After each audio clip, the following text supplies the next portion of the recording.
نبوت نہیں ملنے والی ہے، لیکن اللہ تعالیٰ اپنے بندوں کو ہدایت دیتا ہے تو اس کے ذریعے ہیں۔ السلام علیکم ورحمۃ اللہ وبرکاتہ۔ امید کرتا ہوں آپ سبھی خیریت سے ہوں گے۔ آج ہم آپ کو پھر سے سلمان اظہری صاحب کا بیان سنوانے کے لیے حاضر ہیں۔ چلو آپ اور ہم مل کر سنتے ہیں۔ تو خوابوں کی تعبیر ایک اپنا علم ہے، لیکن آپ کو میں بتاؤں، جو اس کا علم رکھنے والے علماء ہیں انہی سے خوابوں کی تعبیر پوچھی جائے، اور خواب کی تعبیر دیکھنے والے پر بھی ڈیپینڈ کرتی ہے، حالت پر بھی ڈیپینڈ کرتی ہے، کس وقت دیکھا، دن میں خواب دیکھ رہا تھا یا رات کے وقت سونے میں خواب دیکھا ہے، اور دیکھنے والا کیسا ہے، متقی پرہیزگار ہے یا فاسق و فاجر آدمی ہے۔ ایک ہی خواب ہو سکتا ہے لیکن دونوں کے معنی الگ الگ ہو سکتے ہیں۔ حضرت محمد بن سیرین یہ تابعی ہیں، خوابوں کی تعبیر کے بڑے عالم تھے۔ ان کی کتاب ہے تعبیر الرؤیا، جو اب تک امت میں خوابوں کی تعبیر پر لکھی ہوئی ایک بہت بڑی کتاب ہے۔ حضرت محمد بن سیرین نے کئی مرتبہ خوابوں کی تعبیر کو قرآن سے اخذ کر کے بتایا۔ ابھی جیسے ہم نے سورہ یوسف پڑھا ہے، اسی میں ایک آیت کو لے کر کے انہوں نے خواب کی تعبیر کس طرح سے بتائی، میں آپ کو بتاتا ہوں۔ ایک شخص آیا اور اس نے کہا کہ میں نے کل خواب میں دیکھا کہ اذان دے رہا ہوں، اذان دے رہا ہوں یا اذان سن رہا ہوں۔ سنیے، خواب میں اگر اذان دے رہے ہیں یا سن رہے ہیں تو کیا تعبیر ہو سکتی ہے؟ تو آپ نے اس کے بیک گراؤنڈ کو چیک کیا اور معلوم کرایا کہ کیسا شخص ہے یہ۔ بتایا گیا کہ نماز روزے والا ہے، دیندار آدمی ہے۔ تو آپ نے کہا مبارک ہو تجھے، تو عنقریب حج پہ جانے والا ہے۔ خواب میں اذان دیتے ہوئے سننا یا اذان خود دے رہا ہو تو اس کی تعبیر یہ ہے کہ وہ حج پر جائے گا۔ مجلس ختم نہیں ہوئی تھی کہ ایک اور شخص آیا اور اس نے کہا کہ میں نے خواب میں دیکھا ہے کہ اذان دے رہا ہوں یا اذان سن رہا ہوں۔ تو آپ نے اس کے متعلق معلوم کیا، خواب تو سیم تھا، تو معلوم کیا تو پتہ چلا کہ یہ جھوٹا آدمی ہے، فاسق و فاجر ہے، فلاں فلاں چیزوں میں مبتلا رہتا ہے۔ تو آپ نے کہا تو نے خواب میں اذان سنا، ان قریب تو چوری کے جرم میں پکڑا جائے گا۔ کتنی ڈیفرنٹ ہے، بہت زیادہ الگ ہے۔ دیکھا کچھ اور ہے اور اس کی تعبیر، اور دونوں کو انہوں نے قرآن کی آیت سے بتایا۔ پہلے والے کو کہا، اللہ قرآن میں فرماتا ہے وَأَذِّن فِي النَّاسِ بِالْحَجِّ، جہاں حج کا ذکر آیا ہے وہاں اذن کہا ہے اللہ تعالیٰ نے کہ بلاؤ لوگوں کو، اذان دو، یعنی اعلان کرو۔ اس آیت سے کہا کہ وہ حج پر جانے والا ہے۔ اور دوسرے کو جو چوری کا آپ نے فرمایا چوری میں پکڑا جائے، اس کو بھی آیت سے بتایا، قالوا اذن مؤذن بینہم، یہ سورہ یوسف میں ہے کہ ایک اعلان کرنے والے نے اعلان کیا کہ یوسف علیہ السلام کے جو اب واقعہ ہے اس میں آپ سماعت کریں گے، ان کی کٹوری چوری ہو گئی اور پھر چور پکڑے بھی گئے۔ تو اس آیت سے انہوں نے کہا کہ جو خواب میں فاسق و فاجر آدمی نے اذان دیتے ہوئے سنا ہے تو وہ چوری کے جرم میں پکڑا جائے گا۔ خوابوں کی تعبیر ایک اپنا علم ہے۔ کبھی ایسا ہوتا ہے کہ کسی کی موت دیکھنا وہ اس کی زندگی کی علامت ہے، اس کی لمبی عمر کی علامت ہے۔ مجھے آج آپ کے سامنے میں شیئر کرتا ہوں خوابوں کی تعبیر، کیونکہ چلتے پھرتے رہتے ہیں تو وقت نہیں ملتا بہت ساری چیزوں کو دیکھنے کا، اور کبھی کبھار ایسا ہوتا ہے کہ خواب آدمی بھول جاتا ہے۔ مجھے بات یاد آتی ہے، کچھ بزرگ جو انتقال کر چکے، وہ اگر آئے ہیں ملاقات کرتے ہیں، ہنسی خوشی بات چیت ہو رہی ہے، یہاں تک تو ٹھیک ہے، لیکن گلے ملتے ہیں جو انتقال کر چکے، ہم تو اچھا ہی سمجھتے ہیں، انتقال کیے ہوئے ہمارے باپ ہیں، چاچا ہیں، کوئی بھی ہیں۔ وہ تو مجھے کافی دنوں کے بعد میں خواب کی تعبیر دیکھا تو پتہ چلا کہ مرے ہوئے پرانے لوگ اگر گلے مل لیں تو اس کے جیل جانے کا اندیشہ ہے، اس کے جیل میں قید ہونے کا اندیشہ ہے۔ خوابوں کی تعبیر ایک بڑا علم ہے۔ اب آپ کو میں ایک بات بتاتا ہوں، خلیفہ ہارون رشید کی بیوی زبیدہ خاتون نے بھی ایک بار خواب دیکھا تھا، اور اتنا بھیانک خواب دیکھا تھا، یہ حضرت محمد بن سیرین کے حیات میں موجود تھیں، جب وہ تابعی خود موجود تھے، خوابوں کی تعبیر کے سب سے بڑے عالم ہیں۔ تو زبیدہ خاتون نے خواب یہ دیکھا کہ اجتماعی طور پر بہت سارے لوگ ان کی عزت لوٹ رہے ہیں، عصمت دری ہو رہی ہے۔ تو بہت سارے لوگ خواب میں کسی ایک عورت کی عزت لوٹ رہے ہوں تو کتنا بھیانک ہے، عورت تو ڈر جائے، بھیانک خواب ہے۔ صبح اٹھی تو پریشان ہوئی، کس سے خواب کی تعبیر پوچھوں۔ اس نے زبیدہ خاتون نے بتانے کو بھی شرم محسوس کیا کہ کیسے میں کسی کو بتا سکتی ہوں کہ خواب میں میرے سارے مرد حضرات عزت لوٹ رہے تھے۔ تو اپنی ایک خادمہ سے زبیدہ خاتون نے کہا کہ جاؤ حضرت سیدنا محمد بن سیرین کے پاس اور جا کر کے ان سے کہنا کہ تو نے خواب دیکھا، توجہ چاہتا ہوں، تو نے خواب دیکھا کہ بہت سارے مرد میری عزت لوٹ رہے تھے۔ کیسے کہے گی وہ بادشاہ کی بیوی نے ایسا گندا خواب دیکھا ہے؟ تو نے دیکھا یہ کہنا، اور کیا خواب کی تعبیر بتاتے ہیں وہ آ کر مجھے بتانا۔ لوگ ہمارے پاس بہت آتے ہیں، ان کو پوچھنا ہوتا ہے اپنی بیوی کے بارے میں، لیکن وہ کہتے ہیں میرے دوست کی بیوی کو ایسا مسئلہ ہے۔ کوئی بات نہیں، آپ کی دوست کی بیوی کا بھی ہم جواب دیتے ہیں۔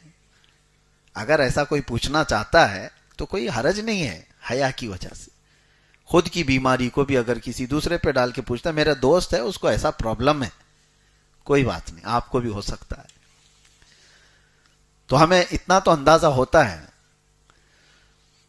تو یہ زبیدہ خاتون نے بھیجا اپنی خادمہ کو یہ کہہ کر کے تو بول کہنا کہ تو نے خواب دیکھا ہے۔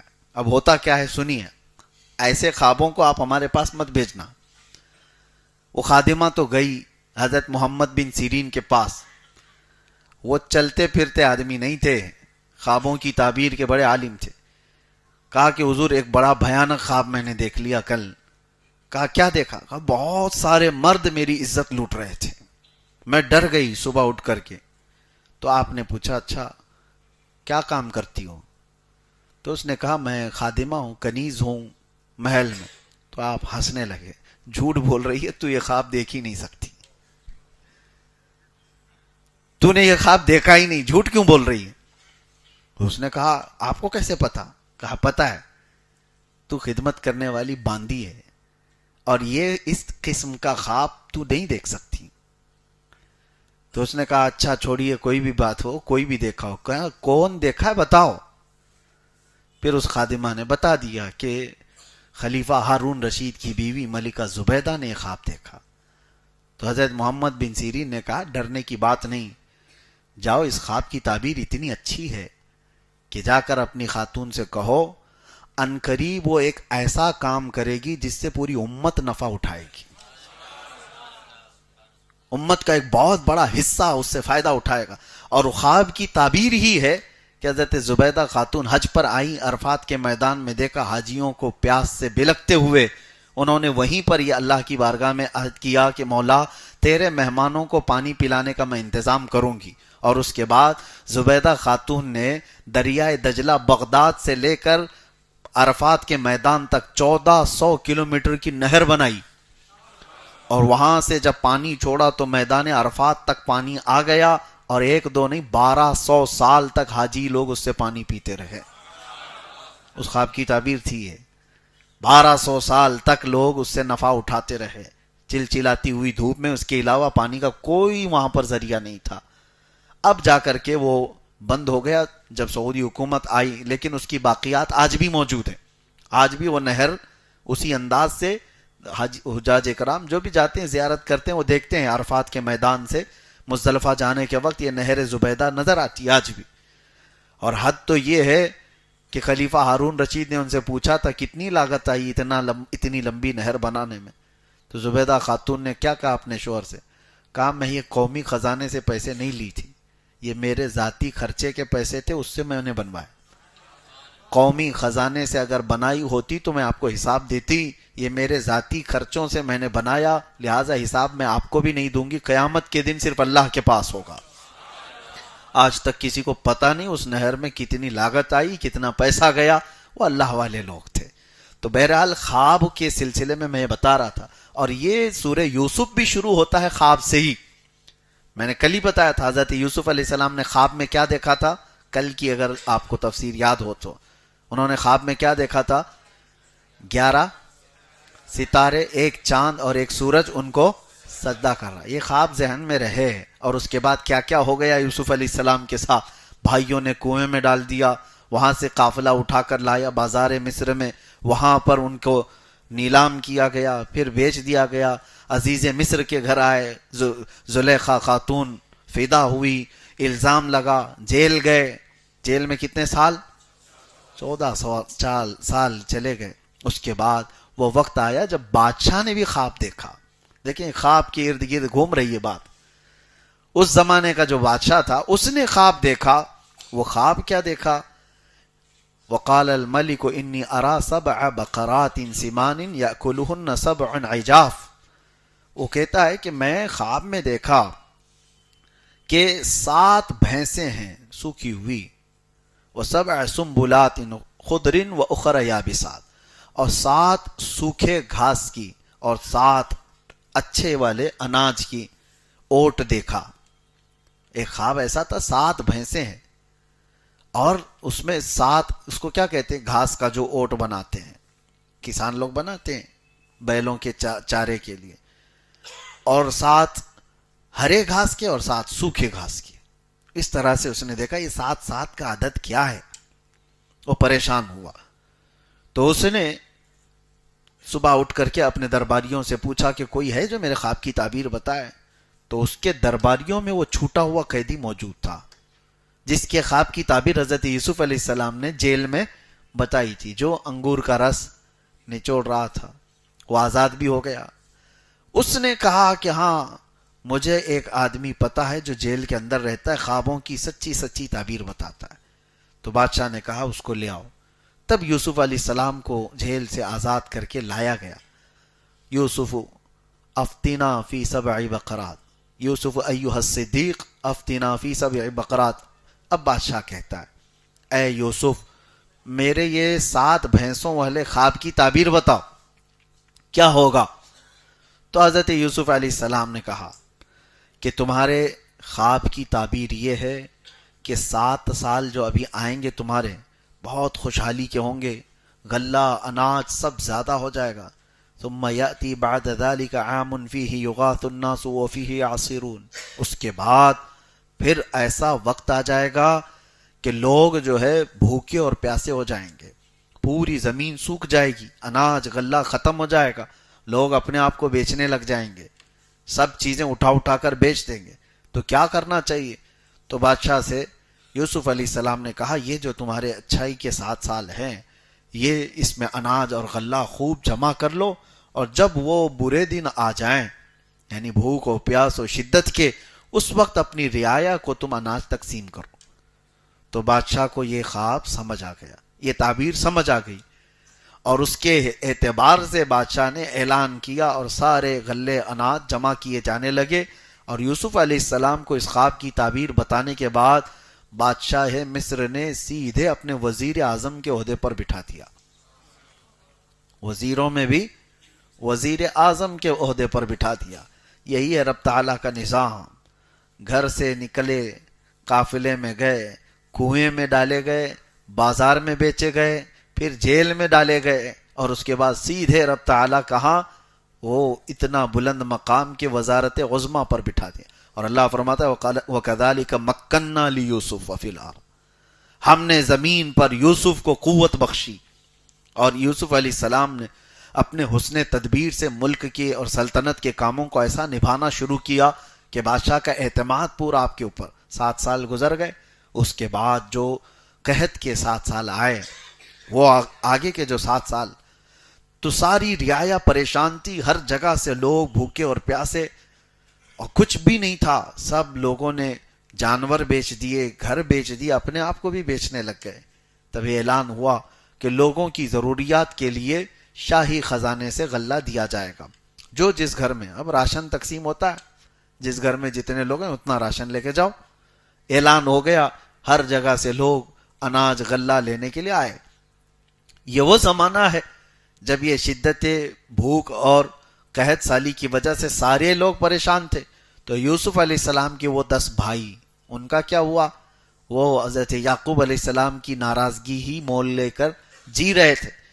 یعقوب علیہ السلام کا حال یہ تھا کہ اپنے بیٹے کی جدائی کے غم میں روتے روتے ان کی آنکھیں چلی گئی تھی. نبی تھے یعقوب علیہ السلام، لیکن یوسف علیہ السلام سے بے انتہا محبت کرتے تھے، اور اتنا غم تھا آپ کو کہ آپ کی بینائی چلی گئی. تو اللہ تبارک و تعالیٰ نے حضرت یعقوب علیہ السلام کے دل کو سکون دینے کے لیے ایک اور بیٹا عطا کیا یعقوب علیہ السلام کو، جن کا نام بنیامین رکھا گیا.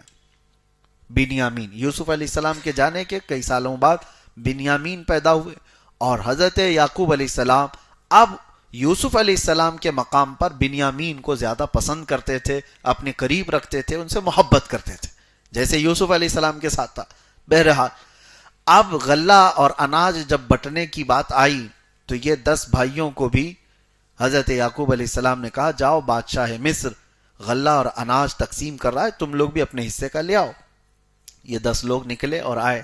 ان کو تو خبر ہی نہیں ہے یوسف کہاں ہیں، یہ تو کنویں میں ڈال کر ختم سمجھ رہے تھے، ان کی زندگی کا خاتمہ سمجھ بیٹھے تھے. اس کنویں سے، زہریلے کنویں سے بھلا زندہ کون نکلے گا جس میں یہ لوگ ڈال کے آئے تھے، لیکن اللہ جہاں سے چاہے نکالے. اب یہ 10 آئے اور غلہ جب تقسیم ہو رہا تھا تو یہ لوگ جیسی آئے، حضرت یوسف علیہ السلام نے ان کو دیکھا، دیکھتے ہی پہچان لیا، اور ان لوگوں نے حضرت یوسف علیہ السلام کو نہیں پہچانا. بادشاہ وقت کا وزیر اعظم ہے، اتنے بڑے مقام پر ہے. حضرت یوسف علیہ السلام نے ان کو دیکھا، اور یوسف علیہ السلام کو معلوم تھا کہ ایک اور بھائی میرا چھوٹا یعقوب علیہ السلام کا نور نظر بن چکا ہے، بہت عزیز ہے. تو حضرت یوسف علیہ السلام نے ان سے کیا کہا؟ ہم تمہیں غلہ نہیں دیں گے. تمہارے گھر میں کتنے لوگ ہیں؟ کہا 10 اور ایک ہمارا بھائی. کہا جاؤ اس کو بھی لے آؤ، اس کو لے کر کیا ہو؟ انہوں نے کہا نہیں، اس کو ہمارے ابا نہیں بھیجیں گے. کہا کیوں نہیں بھیجیں گے؟ کہا اس سے پہلے ہمارا ایک بھائی ایسے ہی غائب ہو گیا، اس کے ساتھ حادثہ ہوا فلاں فلاں سب. وہ کس کو کہہ رہے ہیں؟ یوسف علیہ السلام کو کہہ رہے ہیں. اور کہا کیا وہ اب ہمارے والد کا نور نظر ہے، اس کو ہم نہیں لا سکتے. تو حضرت یوسف علیہ السلام نے کہا میں بھی اس وقت تک تمہیں غلہ نہیں دوں گا جب تک اس بھائی کو نہیں لاؤ گے. اب کیسے لائیں؟ تو اس کے بعد حضرت یوسف علیہ السلام نے ان کو واپس بھیجا. وہ گئے روتے گڑ گڑاتے اپنے ابا سے کہنے لگے بادشاہ مصر کا جو وزیر اعظم ہے وہ بڑا سخت ہے، وہ کہتا ہے جب تک چھوٹے بھائی کو نہیں بھیجیں گے وہ دے گا نہیں. حضرت یعقوب علیہ السلام جلال میں آ گئے اور کہا اس سے پہلے بھی تم لوگوں نے ایسی ہیلے بہانے کر کے مجھ سے یوسف کو دور لے کے، اور کچھ وہاں ان کے ساتھ غلط ہوا. میں نہیں چاہتا کہ میرے اس چھوٹے سے بیٹے کو بھی تم لوگ کچھ کرو. انہوں نے قسمیں کھائی، قدموں پہ گرے اور کہا کہ ہم سے جو خطا ہوئی، اتنے سالوں سے ہم آپ کی ناراضگی مول لیے ہوئے ہیں، ہرگز ایسا نہیں ہوگا، پوری ان کی حفاظت کریں گے، ان کے بغیر تو بادشاہ ہمیں کچھ دینے کو راضی بھی نہیں. حضرت یعقوب علیہ السلام نے ان کو بھیج دیا، چھوٹے بیٹے کو بھی. بنیامین کو لے کر کے 10 بھائی آئے تو حضرت یوسف علیہ السلام نے سب کو دیکھا، اور اس کے بعد غلہ جب تقسیم کر رہے تھے سونے کی کھٹوری سے اناج دیا جاتا تھا. یوسف علیہ السلام نے اپنے چھوٹے بھائی کے جھولے میں وہ سونے کی کھٹوری ڈال دی اور اس کے بعد سب کو بھیج دیا. تھوڑی دیر گزری تھی کہ آپ نے اعلان کروایا کہ شاہی خزانے کی کھٹوری چوری ہو گئی، ناکہ بندی کی جائے اور تلاشی لی جائے، کون لوگ ہیں جنہوں نے یہ چرایا ہے. سب کی تلاشی لی گئی تو وہ 10 بھائیوں کے بعد جو چھوٹے تھے بنیامین ان کے جھولے میں مل گئی. ان کو پکڑا گیا، کہا گیا کہ ان کو پکڑا جائے گا. یوسف علیہ السلام جیسے ہی ان کو پکڑ کر کے لائے، اب تو وہ رونا دھونا شروع کر دیے. ہمارے ایک بھائی کے ساتھ ایسا ہوا ہے پہلے، اب ہمارے باپ ہمارا اعتبار ہی نہیں کریں گے، اگر ان کے ساتھ بھی ایسا ہوا تو آپ رحم کرو. قالوا یا ایھا العزیز ان لہ ابا شیخا کبیرا فخذ احدنا مکانہ انا نراک من المحسنین. وہ کہتے ہیں ہم میں سے کسی ایک کو پکڑ کے رکھ لو، اس کو چھوڑ دو. یہ 10 ہے نا، ہم ان میں سے کسی ایک کو رکھ لو، آپ اس کو چھوڑ دو، آپ بہت اچھے لگتے ہو. انہوں نے کہا وہی کل والی بات میں نے جو کہا جیل والوں کو جس کی ضرورت ہے اس کو ہی پکڑا جاتا ہے. حضرت یوسف علیہ السلام نے کہا قال معاذ اللہ ان ناخذ الا من وجدنا متاعنا عنده. ہرگز نہیں، اللہ معاذ اللہ، میں کسی ایسے کو کیوں پکڑوں جس کے پاس یہ کھٹوری نہیں ملی، جس کے پاس ملی اسی کو پکڑوں گا. اب وہ پریشان ہو گئے، کیا کریں گے، ہمارے باپ غم سے ختم ہو جائیں گے، انتقال ہو جائے گا. تو یہ باتیں چل رہی تھی. حضرت یوسف علیہ السلام نے پھر ان سے کہا کہ جاؤ تمہارے والد کو بھی لے آؤ. کہا وہ کیسے آئیں گے؟ تو حضرت یوسف علیہ السلام نے اپنا جبہ اتار کے دیا. کہا یہ لے جاؤ اور اپنے باپ کے چہرے پر ڈال دینا. قرآن پاک میں ہے اذهبوا بقمیصی ھذا فالقوه علی وجہ ابی. جاؤ ہمارے باپ کے چہرے پر یہ ڈال دو جبہ. اور پھر حضرت یوسف علیہ السلام نے یہ بھی کہا ڈال دو گے تو ہوگا کیا، ان کی بینائی واپس آ جائے گی. اب سنیے، یہ جبہ لے کر چلتے ہیں. وَلَمَّا فَصَلَتِ الْعِيرُ قَالَ أَبُوهُمْ إِنِّي لَأَجِدُ رِيحَ يُوسُف. حضرت یعقوب علیہ السلام کہتے ہیں جیسے یہ بھائی ان کے جبہ لے کر چل رہے تھے، وہ گھر میں پریشان تھے، گھر والوں سے کہہ رہے ہیں مجھے یوسف کی خوشبو آ رہی ہے. جیسے جیسے وہ لوگ قریب آتے گئے، حضرت یعقوب کہتے ہیں انی لأجد ریح یوسف. گھر والوں نے کہا آپ تو پرانی محبت میں ابھی بھی ہیں، آپ کو ہر جگہ یوسف یوسف یوسف نظر آتا ہے. قالوا تاللہ انک لفی ضلالک القدیم. لوگوں ان کے گھر والوں نے کہا، لیکن حضرت یعقوب علیہ السلام کا یہ گمان نہیں تھا، وہ یقین تھا. کیا کئی چیزیں ملتی ہیں نبی کو دور سے ہی خوشبو محسوس ہو رہی ہو اپنے بیٹے کی، اور وہ بھی نبی ہیں. ایک نبی کو دوسرے نبی کی خوشبو محسوس ہو رہی ہے. نبی کا پاور دیکھیں، نبی کی طاقت دیکھیں. اب اس کے بعد آیتیں سنیں. یہ بریلویوں کے واقعات نہیں، کہانی جس کو کہہ کر کے لوگوں میں پھیلا دیا جاتا ہے کہ یہ کہانیاں سناتے ہیں. آؤ کہانی نہیں، قصہ وہ جو اللہ تعالیٰ کہہ رہا ہے احسن القصص، اور اس میں ہمارا عقیدہ موجود ہے. فلما ان جاء البشیر القاہ علی وجہہ. اور کہتے ہیں کہ یہ لوگ جو جبہ لے کر کے آئے تھے وہ لائے، حضرت یعقوب علیہ السلام کے چہرے پر ڈال دیا. فرتد بصیرا، ان کی آنکھیں آ گئی. ارے نبی کا جبہ لگا ہے، نبی کا جبہ، اور یوسف علیہ السلام کا جبہ اگر نبی کو، اور وہ بھی ان کے باپ ہیں یعقوب علیہ السلام، ان کے چہرے پر ڈالا تو قرآن کہتا فرتد بصیرا، ان کی آنکھیں واپس آ گئی. لوگ ہمیں شرک کے فتوے دیتے رہ گئے کہ یہ نبی پاک کے منہ مبارک سے فائدہ اٹھاتے ہیں، یہ نبی پاک صلی اللہ تعالی علیہ وسلم کے نالین پاک سے جبہ مبارک سے فائدہ اٹھاتے ہیں. قرآن میں پڑھو یعقوب علیہ السلام نے اپنے بیٹے نبی یوسف علیہ السلام کے جبے سے فائدہ اٹھایا اور آنکھیں واپس آئی. اب یہاں اندازہ کرو ایک نبی کا جبہ دوسرے نبی کو فائدہ دے سکتا ہے تو امتی کو کیوں نہیں دے سکتا؟ ارے امتی کو تو بدرجہ اولا دے گا، نبی کو جب فائدہ دے رہا ہے تو امتی کو کیوں نہیں دے گا؟ اور دوسری بات یہ ہے میرے عزیزو، حضرت یوسف علیہ السلام کا وہ جو جبہ ہے، قرآن پاک کی یہ بات میں کہہ رہا ہوں، جو آپ کے جسم سے مس ہوا یہی تو اس کا تعلق ہوگا. اس کے علاوہ اس جبے میں کیا کوئی چیز ہے؟ کوئی کرنٹ تھا، کچھ اور تھا؟ جسم پاک سے آپ کے مس تھا. یہی تو نسبتوں کے قائل سنی ہیں. جسم سے جو لگ جائے وہ چیز متبرک ہو جاتی ہے، وہ اعلیٰ ہو جاتی ہے. اور یہ ہمارا نہیں، ام سلمہ رضی اللہ تعالی عنہا ام المومنین حضور کی زوجہ ہے، حضور کی زوجہ، ان کے پاس حضور صلی اللہ علیہ وسلم کے 3 منہ مبارکات تھے اور وہ اپنے پاس سنبھال کر رکھتی. مدینے میں جب کبھی کوئی بہت بیمار ہوتا حضرت ام سلمہ وہ دھو کر کے اس کا پانی دیتی، اس کو شفا مل جاتی. یہ برسوں تک معمول رہا اور یہ ازواج مطہرات کا معمول تھا. لوگ آج اور جن کو تبرک سے کچھ لینا دینا ہے ہی نہیں، مر گیا مردود، نہ فاتحہ نہ درود، انہیں کیا ان کے دلیلوں سے فائدہ ہو؟ ہاں نبی آخر الزمان صلی اللہ تعالی علیہ وسلم کی چیزوں سے. ابھی آپ آگے کی تفسیریں پڑھیں گے، حضرت جبرائیل جس راستے پر چل رہے تھے موسیٰ علیہ السلام کا گھوڑا پکڑ کر کے، جب وہ دریا عبور کر کے آپ کو حکم ہوا تھا فرعون سے بچنے کے لیے عصا مارو 12 راستے کھل جائیں گے. آپ اپنی فوج کو لے کر اپنے مومنین کی جماعت کو لے کر موسیٰ علیہ السلام دریا عبور کر رہے تھے. اس وقت سامری نام کا ایک شخص جو امت موسوی میں تھا اس نے دیکھ لیا تھا جبرائیل کو گھوڑا پکڑ کر کے آگے جا رہے ہیں. ایک ملک ہے یعنی فرشتہ ہے. ان کے پیروں کے نیچے کی مٹی اٹھایا تھا. ان کے پیروں کے نیچے کی مٹی اٹھایا اور جب موسیٰ علیہ السلام کوہ طور پر گئے تھے تو اس نے کیا کیا؟